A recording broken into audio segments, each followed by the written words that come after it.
ये सत्य है, मानना नहीं मानना मर्जी की बात है। सत्य को जो मानता है उसका ठीक चलता है, सत्य को कितने दिन नकारेंगे।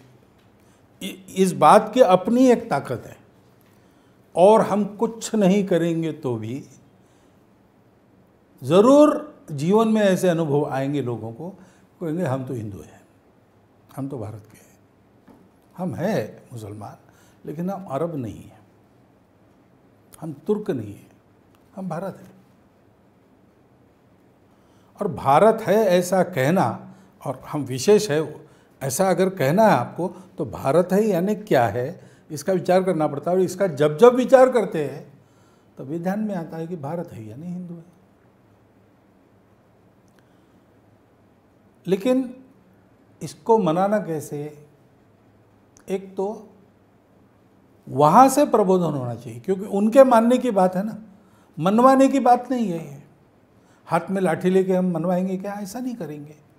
हृदय परिवर्तन होना तो एक तरीका है कि सोचे भाई हम कौन हैं, हमारे पूर्वज कौन थे, हम किस भूमि से जुड़े हैं।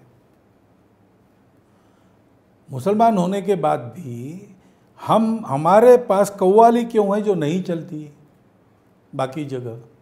अखंड भारत की सीमा के बाहर आज नहीं चलता संगीत, कब्र मजारों की पूजा अन्यत्र नहीं चलती। ये क्यों? पैगंबर साहब का जन्मदिन ईद मिलाद उन नबी, वो सेलिब्रेशन के रूप में अखंड भारत की सीमा में ही चलता है, अन्यत्र व्यक्ति के इसकी मान्यता नहीं। अल्लाह के आगे कौन है? वो भी ऐसा वो कहते, लेकिन हमारे यहाँ चलता है क्योंकि हमारे एक स्वभाव है, परंपरा से आया है, तो उसके प्रभाव में हम चल रहे, ये सत्य है। हमारे पूर्वज वो ही थे, ये सत्य है। और भारत के बाहर हमारी कोई प्रतिष्ठा नहीं, हम भारतीय हैं इसलिए हमारी भारत की प्रतिष्ठा हमारी प्रतिष्ठा है। मुझे मिले थे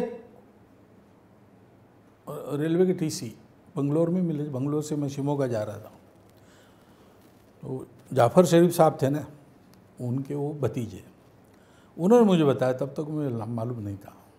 उन्होंने कहा देखो हमारे यहाँ ऐसा है कि मरते हैं तक कफन में, जब तक वतन की मिट्टी नहीं पड़ती तब तक जन्नत नसीब नहीं होती।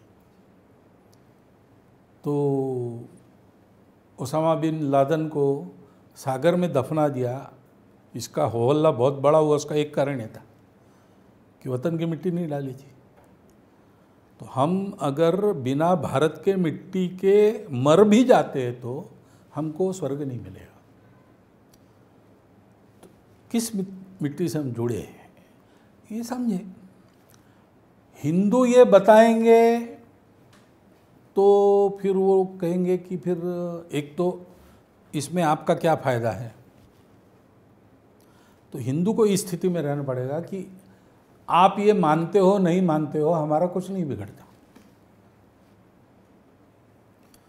और हमको ज़रूरत नहीं है, कोई हमारी मजबूरी नहीं है जो हम बता रहे हैं, ये सत्य है। और रिश्ते से आप हमारे भाई हैं, वो भाईचारा हमको कहलवाता है कि आप हमारे हो, मान लो। तो हिंदू को ऐसी स्थिति में आना पड़ेगा, उसको किसी की ज़रूरत नहीं है, वो अपना हित खुद कर सकता है, अपनी सुरक्षा खुद कर सकता है, फिर भी वो कह रहा है कि आप हमारे हो, क्योंकि उसके मन में प्रेम है। यह स्थिति आने के बाद हिंदू कहे तब तक न कहे, तब तक कहेगा लोग उसको मजबूरी मानेंगे या सौदा करना चाहेंगे, उससे काम नहीं होगा। तो दोनों तरफ से ये प्रक्रिया चल। हिंदू समाज ने इस स्थिति में आना, सामर्थ्य संपन्न, आँख टेढ़ी करके कोई देख नहीं सकता, इसलिए नहीं कि किसी को कोई सबक सिखाना, इसलिए कि उसकी बातों पर विश्वास हो सके दुनिया।